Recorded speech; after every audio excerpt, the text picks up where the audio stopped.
Imagine walking into a party where everybody knows your name.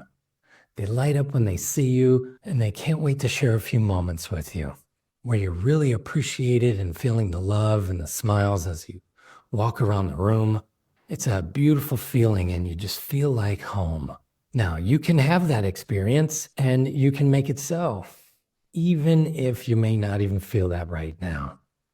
You may feel like you don't belong, or you haven't found your tribe, haven't felt that experience of feeling like anybody really gets you.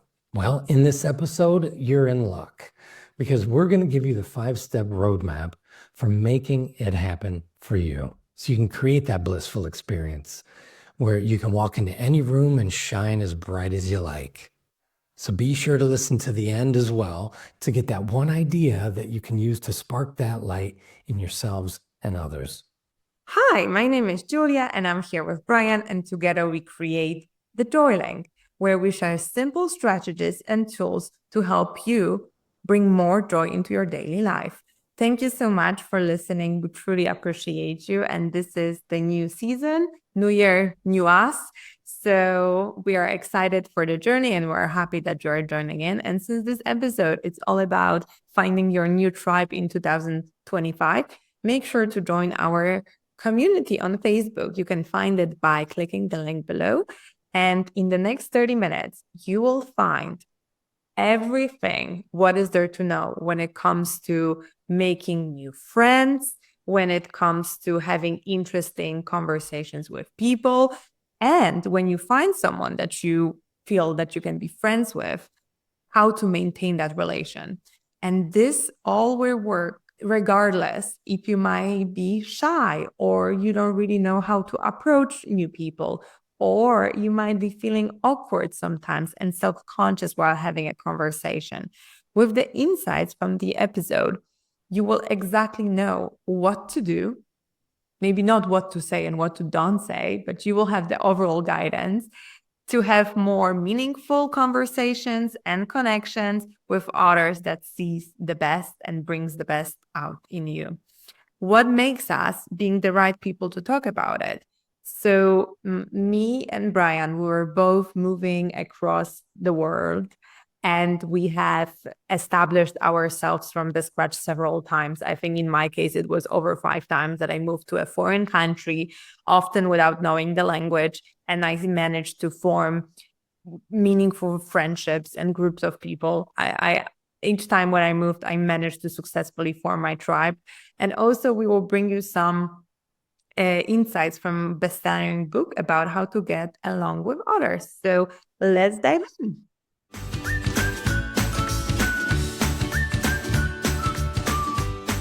So yes, we have a roadmap on how to find your tribe and flourish in 2025. And that roadmap has 5 steps to it. And it starts really with a clear vision, right? So when you're fully yourself, you'll attract those same people towards you. It's like a radio station. You got to get your energy clear on who you want to be and where you want to be in your life. And then you can tune in and focus on it so that you can go out and connect with them. But first, we've got to get really clear so we can simply make a list of who you want to be this year. Imagine you being that best self and having all of those wonderful experiences in your life with the people who are lifting you up as well. And that's all just waiting for you. All you've got to do is get clear on the details around the experience, what it looks like, what it feels like, who's there with you, right? And then that's where it all really begins. Yeah, and as Brian said, that you pretty much attract what you are. And in the episode about manifestation, you will learn way more about it. But yeah, that's the simplest way. If you are looking for friends with a certain qualities, you can just write the list of what are these qualities and just make sure that you are implementing those into your life. And I guarantee you that you will find friends like that. Right? And the next part of the roadmap is following your bliss. So if it doesn't light you up, inside, right? And you don't feel good from it, and then I wouldn't do it, right? Because life is all about choices. So when you've got the free time to do whatever you want, that choice becomes your superpower. Now you can use it for doing good things that really support you and going out and meeting all those new people that can really uplift you in your life. Or you can spend it doing things that really isolate you and, doing things like becoming more, sit on the couch and just turn on the Netflix, whatever. You can choose for entertainment or self-actualization. So here's what I recommend to follow your bliss, and that is the 9 out of 10 rule. So would you personally rank any of the activities, like an event or thing that you want to give some time to? If you would rank it a 9 or a 10 out of 10, then that's a definite yes. And everything else, just ditch it. Right. And by simply following that 9 out of 10 rule, your life will change when you do that. So, Julia, do you have any activity that lights you up like a 9 or a 10 out of 10? Definitely, definitely. I think it's the majority of my day is filled with those activities, that's for sure. But it's also what you said that there is a power, right, of what you do in your free time, and it's just so important to be able to spend time with ourselves and to be comfortable with saying no, or like the fear of missing out, because that's something that I got really comfortable with when there is a party and I was like, no, I would rather stay in and read a book and hang out with myself. And this is a superpower, because I've noticed that many people, they don't have that, because they feel like they need to be somewhere or do something just to stay relevant, but it's just so not true. The right people will always find you, even if you are at home reading books. Right. Yeah, anything that feels like there's an obligation to have to do it, that's not going to light us up. That's definitely going to be more like a 6 or a 7 or even a 5. So, some things we have to do, yet when it comes to free time, those are things that we definitely have to consciously choose for. So yes, get really conscious and really intentional about those superpower choices. The third part of our 5-part roadmap is to try new things to get a different result. I love that one. Yeah, and here where we want to engage is with our curiosity and our courageousness, right? So walking into a room, not knowing anyone, can send some people into a spin, right? Right? You're pushing your boundaries, yet when we do that, there's growth there. And when we don't do that and we stay in our box, right, that we know really well, we're not going to have any new experiences, right? So by doing the same thing, we're only going to get what we've always got. So by mixing things up and going out to a new event, meeting new people, trying new things, you'll be able to experience those new relationships, meet new people, new perspectives. It's all really, basic math here, right? If you do something new, then it equals something new. And if you do something you already know, then you're going to get the same. Exactly. And here you can definitely create or just go somewhere, right? So I think the easiest one is to participate in something that somebody else created already. So, for example, you can join a Facebook group and see what is happening out there and what opportunities are popping up, and whatever it's aligning with you, right? With your interest, then you can just go for it. You can join a sport club and just try new sport. I have tried so many different sports and just find out if something is for you or not. And also there are many associations. You can just check if there is something.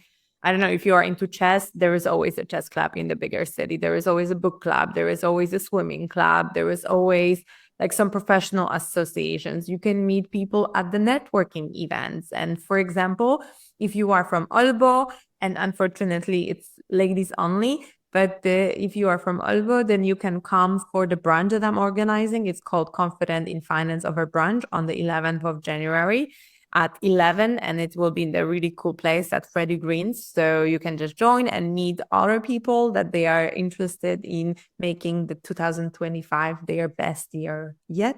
So yeah, there's so many opportunities, but if somehow you don't see anything that it's aligning, then create it. You can create a workshop. You can uh, put the post out there like, hey, who wants to come for coffee or whatever. Just if you can't find it, create it. Yes, being proactive is also incredibly important. So if you're not finding anything out there that really lights you up, like that 9 out of 10, that 10 out of 10, then feel free to go build it yourself. That was really one of the things that I have done as well. I wasn't finding a community which, let's say, did it for me. And I wanted to be around conscious entrepreneurs, right? The really heart-led, focused businesses that are really focused on their growth. And so I couldn't find specifically that. So I decided to build it, right? And that's like a real entrepreneurial soul family called the Diamonds Community. And so if you're interested, it's starting on the 23rd of January. And if that definitely sounds like something for you, then feel free and check us out. We'd love to have you on board. Simply book a discovery call and then we can really get into it. Well done. It sounds super exciting. Congratulations on that. Yeah. So yeah, exactly. Just like Brian did, just be proactive and invite, initiate, because you don't know, like if you have a desire to do something and you wait for somebody else to do it, you might wait forever. You had this calling, this idea, this inspiration, just make it. Because if everyone would wait for someone else to make it happen, then yeah, things would move really, really slow. And then also remember to come from a giving place, right? It's not, yeah, I had this situation this year that somebody was like, oh, I just want to hang out with you and take your energy, whatever. It's not going to happen anymore because it just like energy for me is everything and you can just feel it. And if somebody is coming from giving place or not, and definitely, and always ask your intuition how you feel about it. And that's the fifth final step, right? Of the roadmap.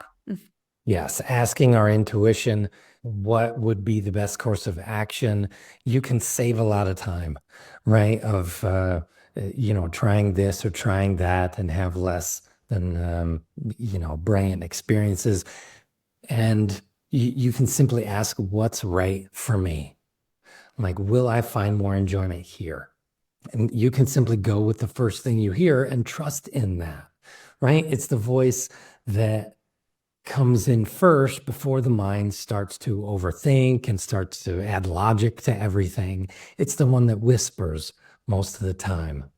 So when you're going to ask, you can simply be sure to stop, take a breath, take a moment, clear your mind, and then ask in this state of emptiness, right? And then, it might be something that challenges you as well. And that, can I really do this? And that is part of the growth journey. So feel free to just step into that as well.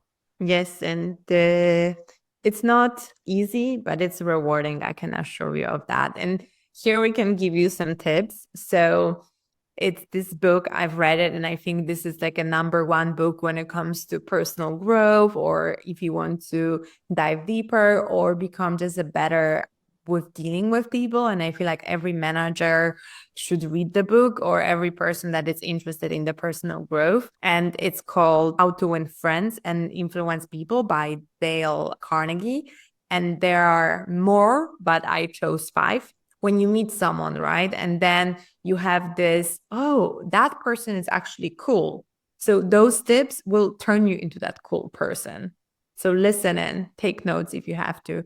So number one is do not criticize or complain. Like I can guarantee you, like nobody likes complainers or to be criticized by someone that even they know, like my own mother, I don't enjoy being criticized by her, or she doesn't enjoy being criticized by me. Like literally nobody likes it. And people remembers that. Like there is this example in the book that one guy was criticized. And when 10 years after, he still remembered that. So it was just so interesting. We always remember the critics that other people do. So it's important to not to do it. It's something that you can really look out for. Are these people that are commenting on something I said, are they building me up, supporting me, or does it feel like something negative, right? Something that is very judgmental. And so there's a big difference between, and also listening to someone who does complain, right? Because they're more in the victim mindset than the creator mindset. When you're in that creator mindset, that's when you can really come out with more ideas and be supportive for others. And yeah, that's a really great first tip. Thanks, Dale. Yeah, exactly. And then there is this concept called like of energy vampires. So I do believe when you complain, and that's the first thing that somebody hears from you, they just think about it. You go for a date, right? And there is a guy or a girl showing up and they're saying, "How are you doing? I'm happy to meet you." I'm like, "Yeah, are you happy to meet me? I had an awful day. This is blah, blah, blah." Would you go for a second date? You would, if you would wait for your turn to complain, because that's the only case when you are dealing with complainers, because misery loves company and you wait for your turn to speak. Otherwise, just go to the toilet and don't come back. That's it. And here it comes the second tip. And I like this one. It's to give sincere and honest appreciation. So if there is something that pops out in the conversation, or you see in person that you really appreciate, just say it out loud. We love that. Like everyone loves that. Yeah, and definitely when it feels sincere, like you've really picked up on something that's quite unique in them that you feel is very special to your experience. Yeah, showing appreciation for that. It might be the first time they've ever heard it in their life, or the first time they've heard it that week.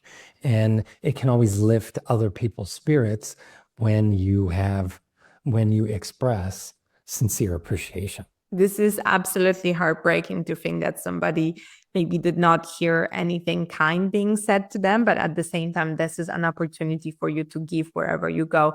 The next one, the third one, is pretty straightforward. Smile. That makes you approachable. You can change somebody's day with a smile.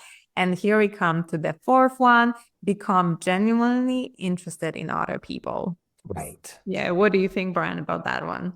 Yes, that is one of the most important ways to create more friends and influence people as well, right? Because then you're not really waiting in a conversation to speak, right? To really get your point across, but you're actually listening to people speak and being generally interested.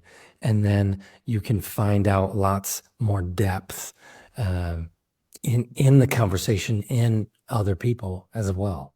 Exactly. And that's a little bit connected to the fifth one, which is to not force anything on somebody. Don't put like, I don't know, don't take vegetarian to the steakhouse. Just genuinely focus on their needs, interests, and goals. And when you do more things that somebody enjoys, right? And therefore, they are more likely to do something that you enjoy as an exchange, right? So this is, yeah, it's very hard for two people to have exactly the same interest. So it's so important to be not forcing anything, and either do it alone, do it with somebody else, but do not force somebody else's to do it with you if they don't want to. Right. That is one of the most important ones in dealing with other people and having relationships, right? Finding that flow. And if somebody's not interested, well, then that's okay. They don't have to be, right? You can feel free. And there's a ton of other people that might want to have that experience or do that thing and share it with you. So, yeah, it's best to share in the experience and not force an experience on anyone else. That's That's how you care for other people and actually make more friends that way as well. Exactly. And I think this is brilliant to see when you, let's say, solo travel and out of the blue, let's say a lot of people that you meet in the hostel, they would say like, oh, I had no one to come with. Then I traveled alone. And it's literally like a group of 30 people that they say all the same, because when you get out and do something that you truly want, you will be surprised, not even surprised. You should not be surprised that you will find many people that they are doing exactly the same. So that's the cool part. Yeah, you might have to start on your own, but then as you go, you'll attract more and more people doing the same. So that's that courageous part and being curious. Exactly. You got to be walking the path. Exactly. So in this week episode, you've learned all about the roadmap, how to build your tribe, and it's all starting with you and finding who you are and who you want to be and following your bliss. And afterwards, you will find your tribe. And it's also you just now, you've heard so many tips about how to maintain those relationships and be that cool person that everyone wants to hang out. And to put it further into practice, this is your task of the week. And this is super simple or difficult, depends how you look at it. I would say it's super simple. So I'm sure that there is someone that you already find interesting or cool, or you would love to spend more time with them. And it could be your colleague, it could be someone that you know from whatever place. So the task is to just ask them for a coffee. And this is an invite, so you should pay for that coffee. Just to treat them, to say thank you for the time. And what are the benefits? So first of all, you will practice that initiative. If they will say no, then it's okay. You asked, moving on, you can ask another person. And also that will give you a chance to see how it is and also practice all the new things that you've learned during the episode. Yeah, so definitely good luck with the task of the week. Let us know your experiences in the comments below. And definitely thank you for tuning in. And if you found this episode valuable, be sure to subscribe to our Substack or wherever that you listen on your podcast to get notified about new episodes. And if you want to hang out with us more as well, you can join our Facebook community. And definitely thank you again from the Joy Link. And we'll see you on the next one. Bye.